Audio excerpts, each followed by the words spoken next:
1941, la Segunda Guerra Mundial. Gran Bretaña necesitaba suministros básicos de guerra, pero los alemanes hundían los convoyes atlánticos a voluntad. La tripulación de élite de los U-Boats había destruido 2,5 millones de toneladas de envíos desde el estallido de la guerra. Lo llamaban su buen momento. Esas máquinas se habían hecho para luchar. Pero el buen momento de los alemanes estaba a punto de quedar destruido cuando la marea de la guerra cambiara y amenazara con barrerlos. Nos alcanzó una carga de profundidad y las vibraciones fueron tan terribles que no podíamos movernos. En palabras de los supervivientes, ardió como una tea y supimos que teníamos problemas. Esta es la historia de la guerra de los convoyes. Convoy, la guerra del Atlántico.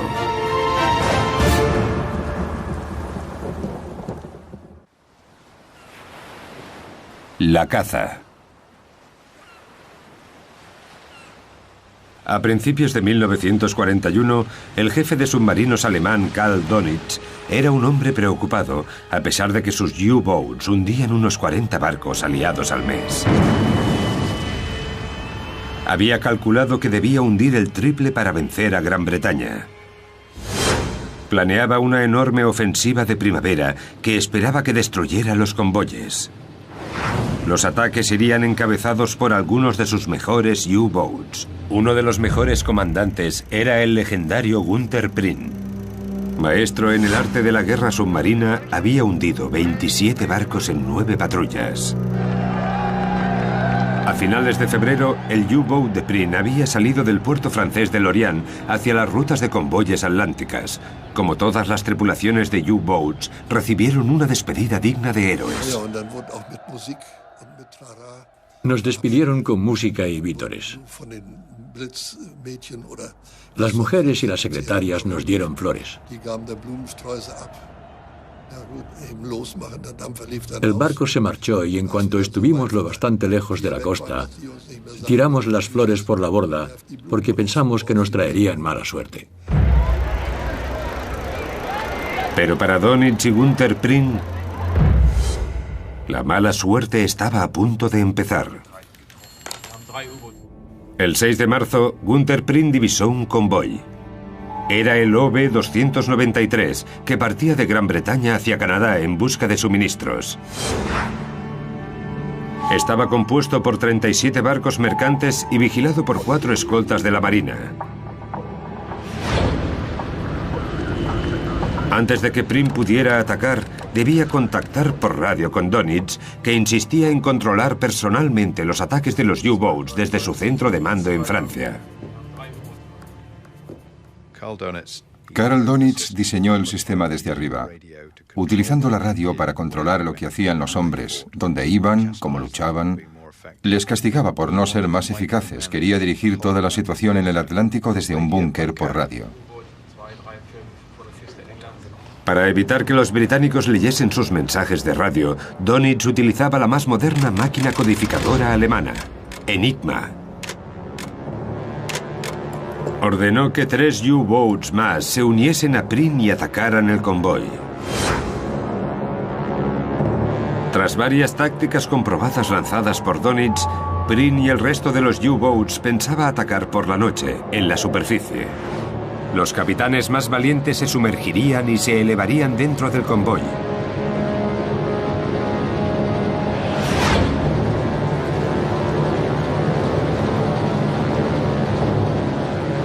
Cuando estuvieran cerca, atacarían.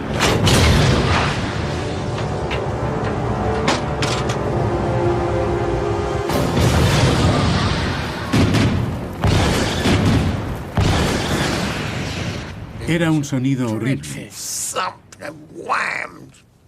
Algo así. Se oía cuando el barco se hundía, cuando se comprimía, crujía y temblaba.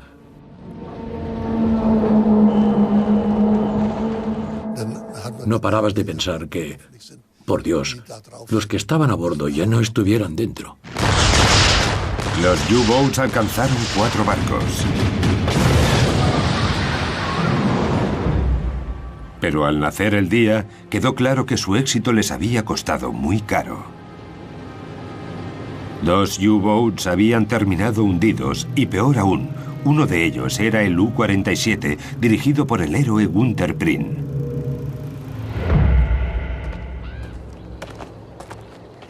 La pérdida de Prien fue un duro golpe para Donitz. Brian era todo lo que un hombre debería ser. Tenía una gran personalidad y estaba lleno de entusiasmo, energía y alegría. Estaba totalmente dedicado. Era un gran ejemplo para todos los que estaban a su mando. Tras 3 meses sin perder ningún U-Boat, perder 2 en una sola noche fue un golpe tremendo. Donitz no podía entender cómo habían hecho los británicos para sacarles ventaja. Atacando por la noche y en la superficie, los U-Boats debían ser prácticamente invisibles. Eran difíciles de ver. Su silueta era pequeña. La parte más elevada era la torre, que se alzaba 3 o 4 metros sobre el nivel del mar, que no es mucho en el mar oscuro y cambiante. Pero sin que Donitz lo supiera, los británicos podían ver en la oscuridad con una nueva arma que habían desarrollado en secreto: el radar. Los científicos británicos habían dedicado casi 10 años al desarrollo de esa nueva tecnología encubierta. Utilizada inicialmente como sistema de alarma para detectar aviones enemigos, los británicos habían creado una versión más pequeña que podía llevarse sobre un destructor de la Marina. Podía localizar barcos alemanes en la superficie del océano a más de 16 kilómetros de distancia. El invento usaba ondas de radio. A bordo de un destructor, el operador de radio lanzaba pequeños pulsos. Estos pulsos se reflejaban sobre los objetos metálicos como la torre de un U-Boat. Al regreso de la señal, el operador podía calcular la dirección y la distancia del enemigo.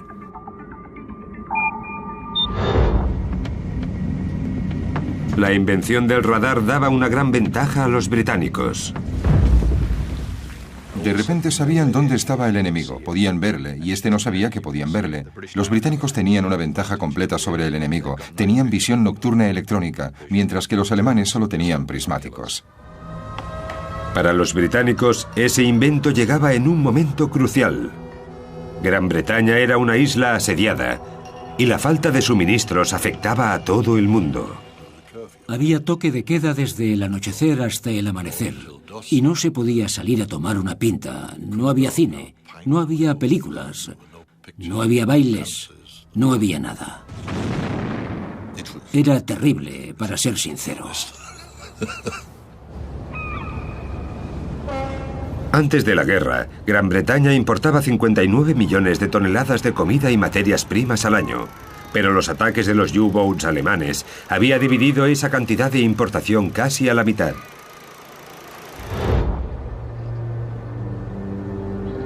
Donitz estaba convencido de que podía detener totalmente los convoyes. Pero el alto mando alemán le frenaba.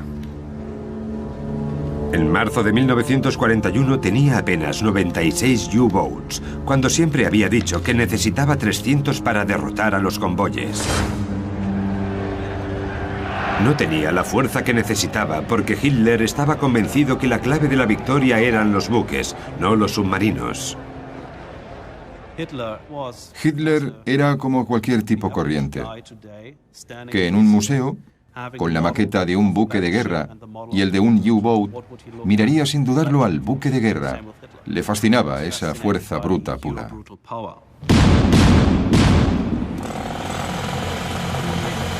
El orgullo de la nueva flota de Hitler estaba casi terminado, el Bismarck. Con un precio de casi $1.000 millones actuales, costaba tanto como 35 U-Boats. El U-Boat estándar pesaba menos de 1000 toneladas y con solo 14 torpedos podía hundir apenas unos cuantos barcos antes de volver a la base para recargarse. El Bismarck era 50 veces más grande, transportaba centenares de proyectiles y 8 cañones de 300 milímetros le daban un alcance de tiro de 38 kilómetros. Hitler creía que podría destruir convoyes enteros en una sola misión. Sin embargo, Donitz estaba convencido de que el dinero habría estado mejor empleado en la construcción de los U-Boats. Creía que con suficientes submarinos podría ganar la guerra contra los convoyes y estaba a punto de tener la oportunidad de demostrarlo. En marzo de 1941, el jefe de los U-Boats alemanes, Karl Donitz, tenía a 3 de sus mejores capitanes en el Atlántico buscando presas. Eran Joachim Schepka, Otto Kretschmer y Fritz Julius Lehm. Entre todos ellos habían hundido casi 100 barcos.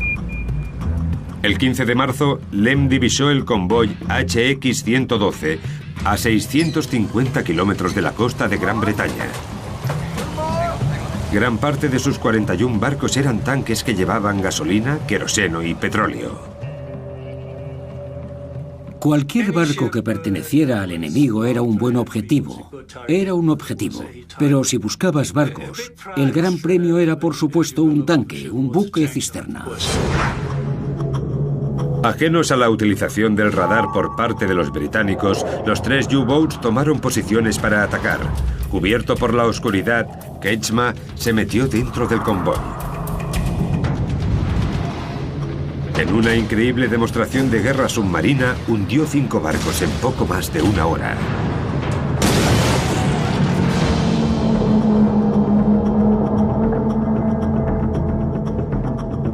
Entonces se acercó Schepka para iniciar su ataque. Pero un destructor británico lo detectó con su nuevo sistema de radar. Una vez descubiertos, los U-Boats eran vulnerables al fuego de la superficie y debían sumergirse para protegerse.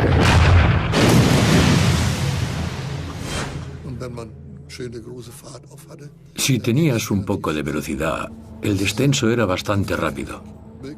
Sumergirse lo más rápido y profundamente posible era cuestión de un momento.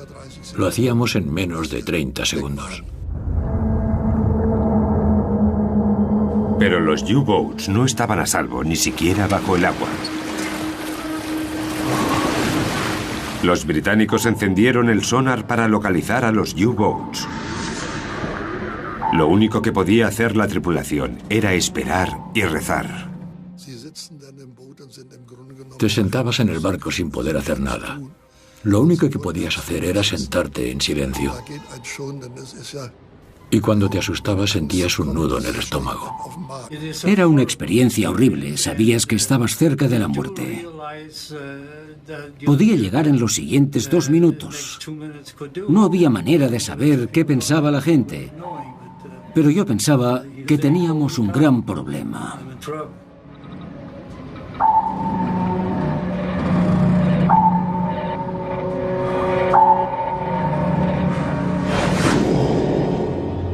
En la superficie, el destructor británico lanzó una serie de cargas de profundidad sobre la supuesta localización del U-Boat. Cada carga contenía 136 kilos de explosivos preparados para detonar a una determinada profundidad.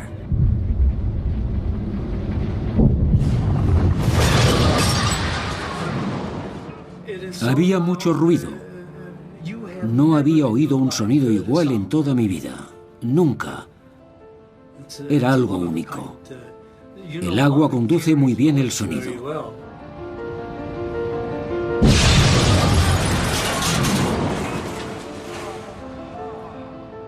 Era un ruido increíble, increíble.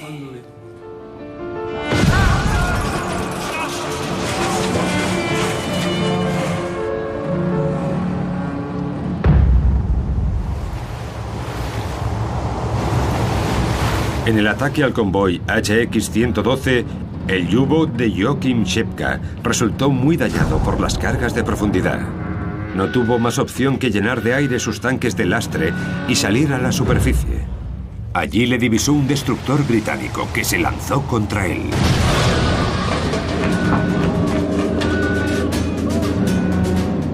Schepka y 37 miembros de su tripulación se hundieron en el océano.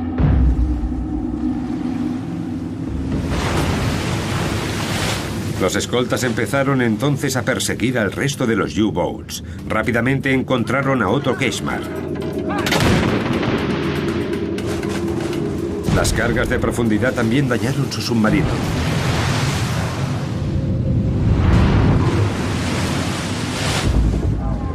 Consiguió emerger, pero tuvo que abandonar el barco y fue capturado vivo.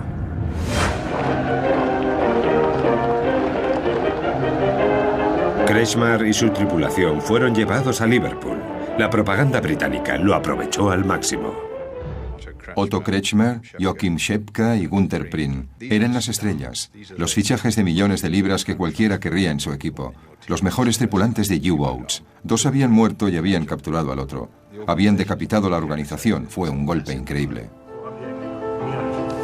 En 10 días, Donitz había perdido 3 líderes de los U-Boats, hombres experimentados difíciles de sustituir. Pero se negaba a creer que los británicos hubieran desarrollado una tecnología que les superara.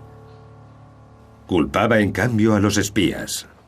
De algún modo, el enemigo había obtenido información sobre dónde pensábamos atacar. Así que di órdenes para que la cantidad de gente al corriente de las operaciones de los U-Boats fuera tan pequeña como fuera posible. La incapacidad de Donitz de reconocer que el éxito británico se debía al radar fue un error muy grave. Pero lo peor estaba por llegar. Los británicos se encontraron con un golpe de suerte que cambiaría el curso de la guerra.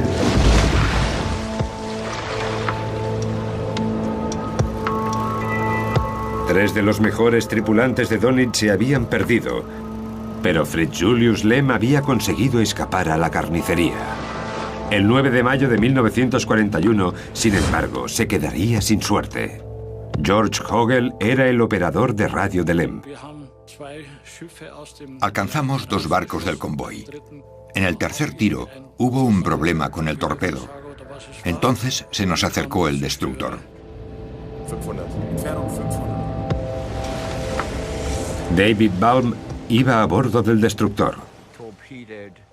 Torpedearon 2 barcos e inmediatamente fuimos en la dirección en la que creíamos que debía estar el U-Boat. Lanzamos cargas de profundidad e hicimos un ataque bastante bueno. Estaba en la sala de detección de sonido y oí algo metálico. Le dije al otro oficial: «Madre mía, Fritz, nos tienen cogidos por el cuello».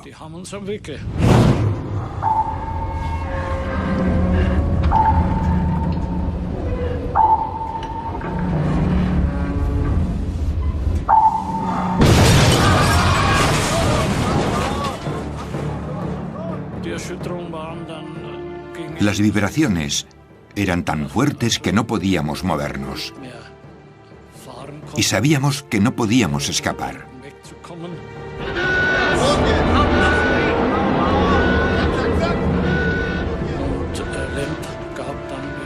Lehm dio entonces la orden de salir a la superficie.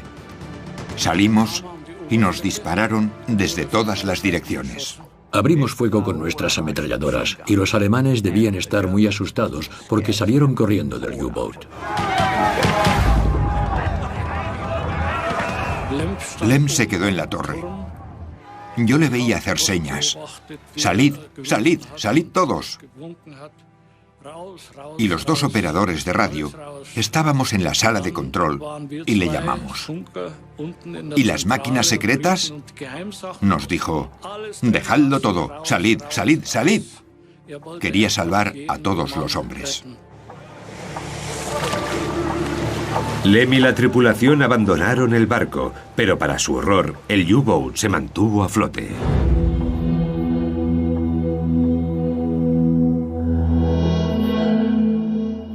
Ahí estaba, abandonado de repente, a unos 200 metros. Mi capitán me pidió que subiera a ver qué averiguaba.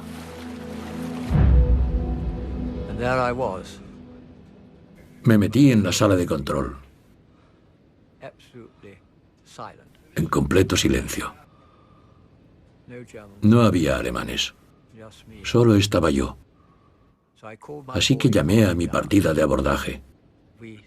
Empezamos a inspeccionar el U-Boat y, por supuesto, lo más importante eran los libros de códigos y la máquina Enigma. David Balme no se dio cuenta del valor de lo que había encontrado, pero aquello podía alterar el curso de la guerra. Las máquinas Enigma se utilizaban para codificar todos los mensajes de radio entre Donitz y sus U-Boats. El cadáver del héroe Lem nunca se encontró, pero hasta hoy George Hogel cree que hizo todo lo que pudo para evitar que Enigma cayera en manos enemigas. Estoy convencido de que solo quería salvar a sus hombres y que creía que el submarino se hundiría inmediatamente.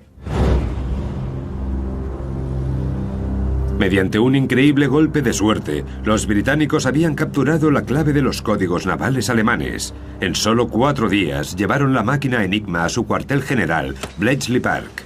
Confiando en poder desvelar todos los secretos de Donitz, algunos de los mejores cerebros de Gran Bretaña se pusieron a trabajar. Según los entendidos, eso acortó 2 años la guerra, salvando innumerables vidas. Los mensajes descifrados se enviaban al centro neurálgico de los convoyes aliados, el cuartel aliado de aproximación desde el oeste de Liverpool. Por fin podían adivinar la posición de los U-Boats e intentar mover a los convoyes a su alrededor. Ayudados por lo que habían descubierto de Enigma y por la tecnología del radar, los británicos volvían a recuperar el poder. Aumentó la confianza de que los convoyes llegaran con seguridad y Gran Bretaña se mantuvo firme en la guerra. Era la primera vez que los británicos tenían un buen conocimiento de lo que hacían los U-Boats, y eso les daba una información que utilizarían durante el resto de ese año.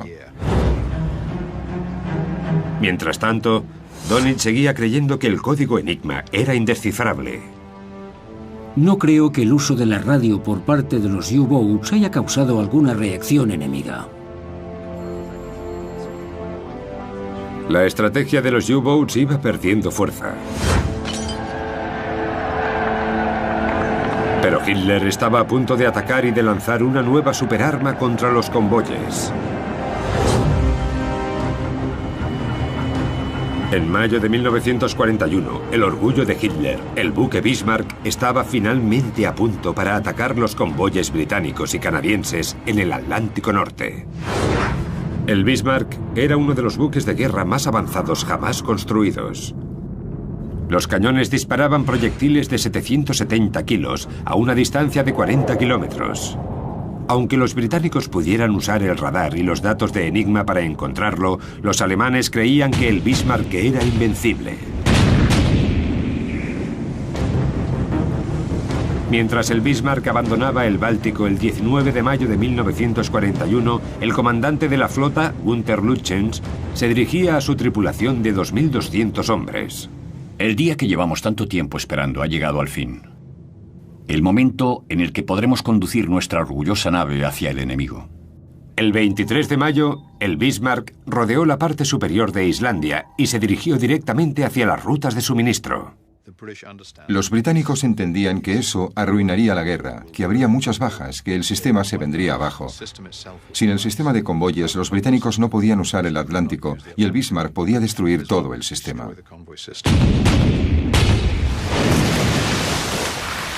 5 días después de abandonar el puerto, el gigante buque alemán hundió al orgullo de la Marina británica, el HMS Hood. Murieron 1.415 marineros británicos.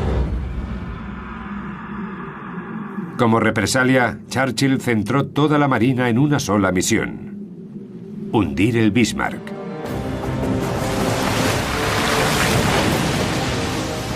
Pero durante su batalla contra el HMS Hood, el Bismarck también había resultado dañado. Los proyectiles habían alcanzado 2 de sus tanques de combustible. Perdiendo aceite, el Bismarck se dirigía hacia Francia, mientras el almirante Lütjens se dirigía a su tripulación. Los alemanes están con vosotros. Lucharemos hasta que nuestros cañones brillen rojos y el último proyectil los haya abandonado. Para nosotros es cuestión de victoria o muerte. Los británicos persiguieron implacablemente al Bismarck y tras 3 días finalmente le dieron caza.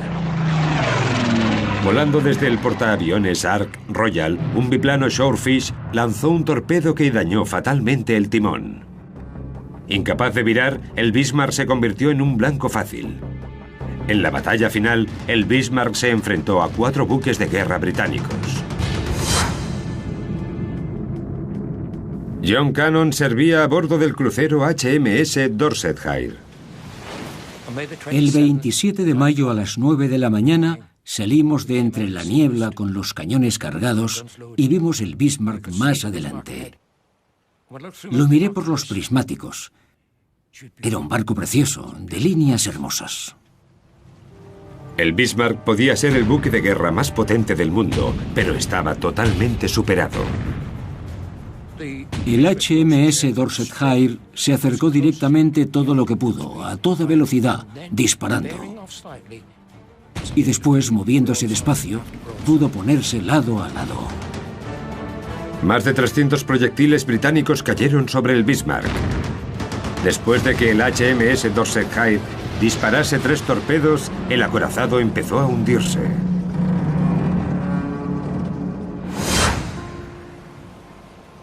Estas imágenes son las últimas conocidas del buque alemán. Los británicos habían conseguido una enorme victoria, pero todos los ojos se volvieron hacia los 2.200 tripulantes del Bismarck. Una de las principales dificultades fue cuando lanzamos una cuerda a los alemanes. La cogieron demasiados y no pudimos izarles. Entonces el avistamiento del periscopio de un U-boat les obligó a abortar el rescate. Se iban a ahogar, quisiéramos o no. No podrían volver a casa. Los dejamos que se ahogaran. Eran los hijos de alguien. Los maridos de alguien. Eran seres humanos, fueran alemanes o no.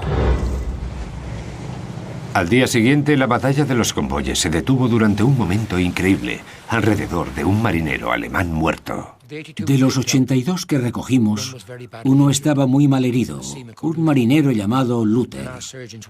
Nuestros cirujanos trabajaron con él durante toda la noche, pero murió.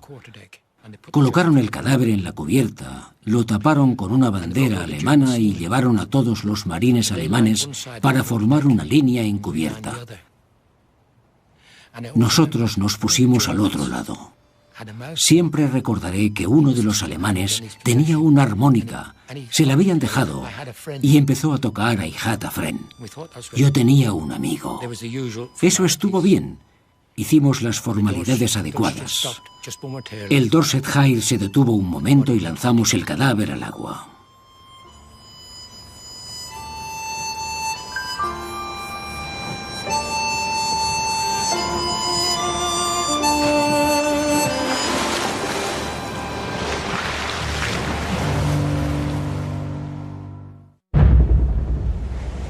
La guerra de convoyes había cambiado irrevocablemente. Hitler estaba destrozado por la pérdida del Bismarck. Finalmente, se dio cuenta de que Dönitz tenía razón. Colocar toda la potencia en un solo buque de guerra era una jugada muy arriesgada. Era mejor diseminar el riesgo y atacar los convoyes con una flota de U-boats más pequeños y económicos. A partir de entonces, el vicealmirante Dönitz estaría al mando de la lucha contra los convoyes en solitario. Los británicos y los canadienses estaban a punto de darle la oportunidad de recuperar la iniciativa. En el verano de 1941, los aliados también sufrían problemas. Tenían la tecnología del radar para perseguir a los U-boats, pero no tenían suficientes sistemas nuevos para equipar a los barcos de escolta canadienses. Hay que recordar que los británicos inventaron el radar centimétrico, y era lógico que la gente que lo había inventado y lo había perfeccionado y la gente que lo construía lo pusiera en sus barcos, en sus aguas. Además de no tener la tecnología necesaria para atacar a los U-boats, los escoltas canadienses no tenían suficiente mano de obra. En 2 años, la Marina canadiense se había expandido y había pasado de tener 6 barcos capaces de combatir a tener 70, pero necesitaban desesperadamente tripulación entrenada. Si los aliados querían ganar la guerra, había un país con el que tenían que unirse en la lucha: Estados Unidos. Estados Unidos tenía la mayor economía del mundo y el presidente Roosevelt había endurecido su postura. Ninguna nación puede apaciguar a los nazis. Ningún hombre puede convertir a un tigre en un gato acariciándolo. Pero su pueblo seguía sin estar de humor para luchar contra Hitler. No queremos guerra y no habrá guerra. ¿A los estadounidenses les gustaba Hitler? No, abrumadoramente no. ¿Creían que Hitler era peligroso? Sí, abrumadoramente sí. Sin entrar en detalles, el otro aspecto de la cuestión era, ¿deberíamos entonces entrar en guerra contra Alemania? Por supuesto que no. Sin que Estados Unidos se uniera a la guerra, la Marina Real Canadiense hacía lo que podía, aunque no tenían los nuevos sistemas de radar y sus tripulaciones eran inexpertas. 1500 metros, 1400 metros. El 30 de agosto de 1941, el convoy SC-42 partió de Sídney, Nueva Escocia, en un viaje de 2 semanas y media hacia Gran Bretaña. Entre la carga había 22.000 toneladas de cereales para el esfuerzo de guerra británico. Peter Cook estaba a bordo del destructor canadiense Esquina. En el SC-42 creo que había unos 60 o 70 barcos. Había un destructor, el Esquina, al frente del convoy y teníamos 3 corbetas. A la partida del convoy, los mensajes de Enigma indicaban que se estaba reuniendo un Wolfpack de U-Boats. Los británicos alertaron al convoy, pero no pudieron rediseñar la ruta porque estaban atrapados en una enorme tormenta atlántica. Vi cómo la proa se hundía y el mar le pasaba por encima. Ted Hodgson era un aprendiz de 16 años en el barco mercante Ketty. Era un convoy lento. Algunos de los barcos no llegaban a los 7 nudos. Lo que significaba que cuando el tiempo era malo, estábamos literalmente quietos. Y entonces, 10 días después de iniciar el trayecto, el convoy se encontró con las mandíbulas del Wolfpack, la manada de lobos. Con 17 U-Boats, era una enorme emboscada. Los alemanes habían atacado un par de convoyes escoltados, pero nunca se habían enfrentado de verdad a uno. Al SC-42 lo cogieron en una zona en la que estaba muy lejos de refuerzos inmediatos, con un equipo de escoltas que no estaba bien engrasado, no estaba bien equipado, tenía problemas de comunicación. Básicamente lo superaron en todo. El 9 de septiembre de 1941, los U-Boats atacaron su primer barco mercante. Oímos el estruendo y el barco estalló en llamas. Sabíamos que teníamos problemas, porque había un barco en una parte del convoy. Los escoltas corrían allí. Y otro barco aparecía al otro lado del convoy. Donitz había ordenado que acudieran 3 U-Boats más y, sabiéndose superiores, atacaron. Tenían que seguir adelante. Nos llegaban mensajes desde Gran Bretaña que decían que se estaban reuniendo cada vez más submarinos. Se estaban volviendo más valientes. Salían a la superficie a plena luz del día y se colaban entre las líneas de los barcos disparando sus torpedos y sus cañones. Durante 3 días, los U-Boats continuaron con sus despiadados ataques. Hundieron 15 barcos y mataron a más de 200 marinos, casi una tercera parte de la tripulación del convoy.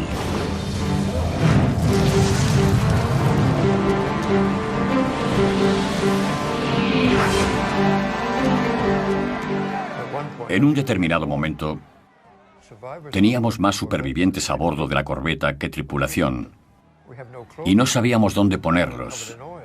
No teníamos ropa para ellos y estábamos todos cubiertos de combustible.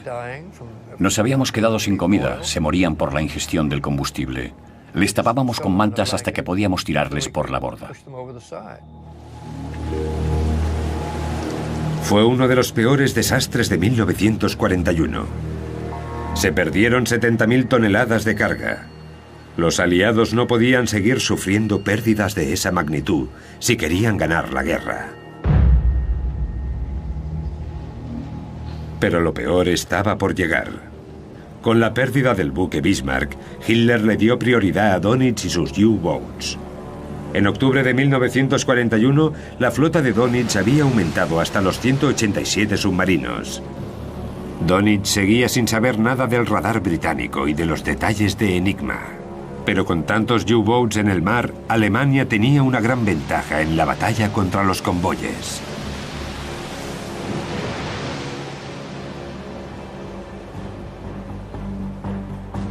Gran Bretaña y Canadá seguían teniendo únicamente una esperanza: que Estados Unidos se involucrara más activamente.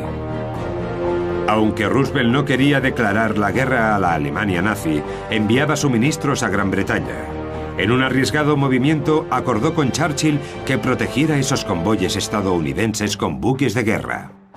La teoría que se llevó a cabo en septiembre de 1941 fue que los estadounidenses escoltasen sus propios barcos hasta Islandia y que cualquiera que quisiese unirse a ellos lo hiciera. Y Dönitz no podía hacer nada para detenerlos. Es totalmente comprensible que Dönitz estuviera frustrado. Los Estados Unidos habían ayudado mucho a Gran Bretaña con los suministros, los barcos escoltas y escoltando a los convoyes hasta cierto punto. Hitler se negaba a permitir ataques sobre los buques de guerra estadounidenses por un importante motivo. Hitler estaba ocupado intentando derrotar a la Unión Soviética. Lo último que necesitaba ese verano y ese otoño de 1941 era tener que expandir sus recursos contra los estadounidenses. Dönitz ordenó a regañadientes a sus U-Boats que no atacaran los barcos estadounidenses, pero con tantos en la zona, el desastre era inevitable. El 31 de octubre de 1941, el convoy HX-156 cayó en las garras de un Wolfpack. Iba custodiado por 5 buques de guerra estadounidenses, incluido el destructor USS Reuben James. Yo tenía la guardia de 12 a 4. Cuando me marché a las 4, fui al lavabo a limpiarme un poco. A las 5:25 de la mañana, el comandante del U-Boat, Eric Topp, avistó un barco escolta, el Reuben James. Topp no tenía ni idea de que era estadounidense.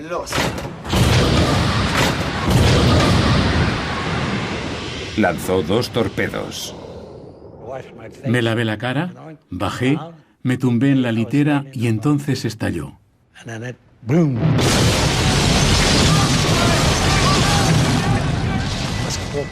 Debió romperse la quilla, porque el barco se hundió y todos los que estaban en la parte delantera desaparecieron. Pero la parte de atrás quedó fuera durante un rato, unos 15 o 20 minutos. Unos cuantos saltamos por la borda.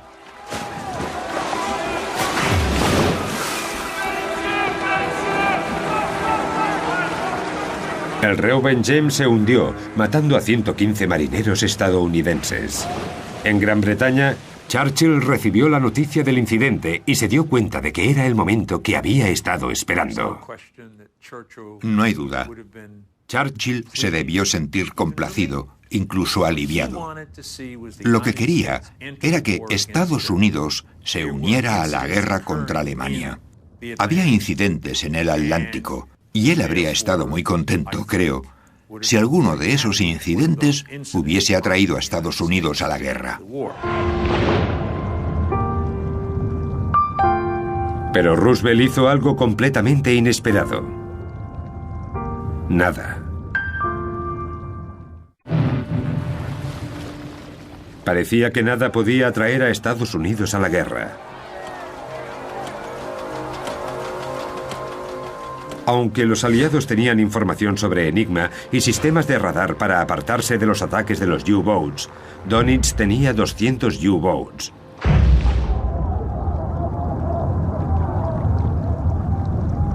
Eran prácticamente imposibles de evitar. ¡Alerta de torpedo! Gran Bretaña necesitaba desesperadamente nuevas maneras de proteger los convoyes.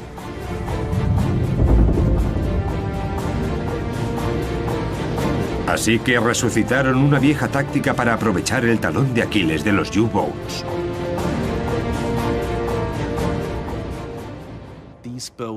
Esos barcos no eran submarinos como los de hoy en día, capaces de navegar bajo el agua durante largos periodos de tiempo. Un submarino en la superficie es uno de los barcos más vulnerables que pueda imaginarse. Si le alcanza un proyectil, la bala de una ametralladora o una astilla o algo así es suficiente para hundirlo. Los británicos sabían que los U-Boats eran más vulnerables si les atacaban aviones. Habían intentado explotar esa debilidad al principio de la guerra, pero habían aprendido una dolorosa lección al perder el portaaviones Coreigos y 500 hombres ante un solo U-Boat. Gran Bretaña no podía permitirse perder más portaaviones en los convoyes. Al principio de la guerra, los británicos usaron portaaviones contra los U-Boats con consecuencias desastrosas porque perdieron uno. Mucho antes de la guerra ya habían descubierto que un barco portaaviones sería un gran valor en la guerra en el mar.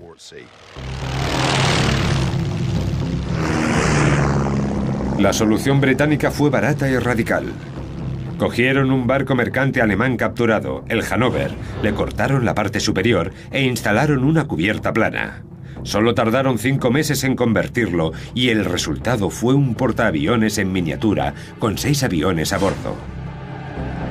Los británicos lo rebautizaron como HMS Audacity, el primer portaaviones escolta. El piloto Eric Brown, de 22 años, fue uno de los primeros en aterrizar en el barco. Nunca había visto un portaaviones en toda mi vida antes de eso.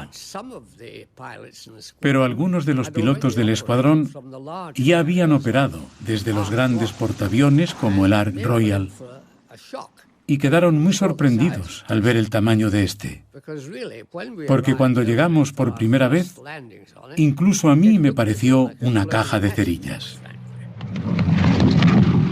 Aterrizar en la cubierta de 140 metros era un gran reto para los pilotos. Pero en el aire, los aviones eran un auténtico peligro para los U-Boats. El comandante o el oficial de guardia tenía que tomar una decisión. ¿Qué hacer? ¿Atacábamos los aviones? ¿Llamábamos al equipo de cañoneros? ¿Nos sumergíamos para escapar? ¿Estaba demasiado cerca? ¿Llegaría antes de que huyéramos? La primera misión del Audacity era proteger a los convoyes que navegaban entre el puerto europeo de Gibraltar y Liverpool. El 14 de diciembre de 1941, el Audacity zarpó de Gibraltar con un convoy de 32 barcos. Al principio todo salió bien. Todas las mañanas, al amanecer, volaban 2 aviones. Cuando se marchaban del barco, iban en direcciones opuestas, buscando potenciales amenazas de U-Boats. Apoyados por las patrullas aéreas del Audacity, los escoltas destruyeron la increíble cantidad de 3 U-Boats.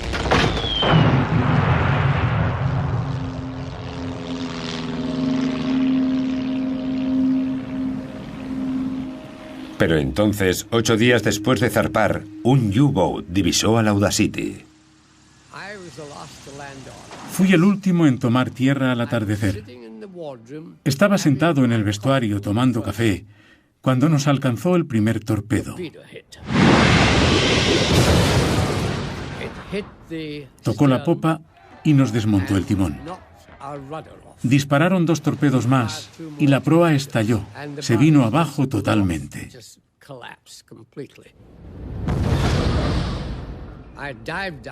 Bajé por una escalera 2 cubiertas y vi que no podía seguir.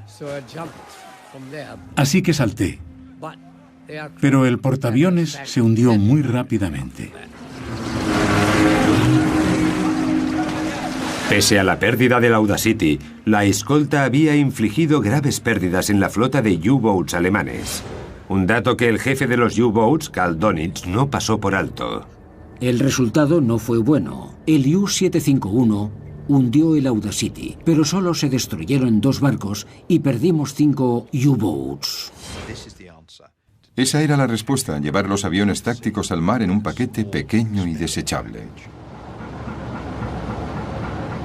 El Audacity había revelado el camino.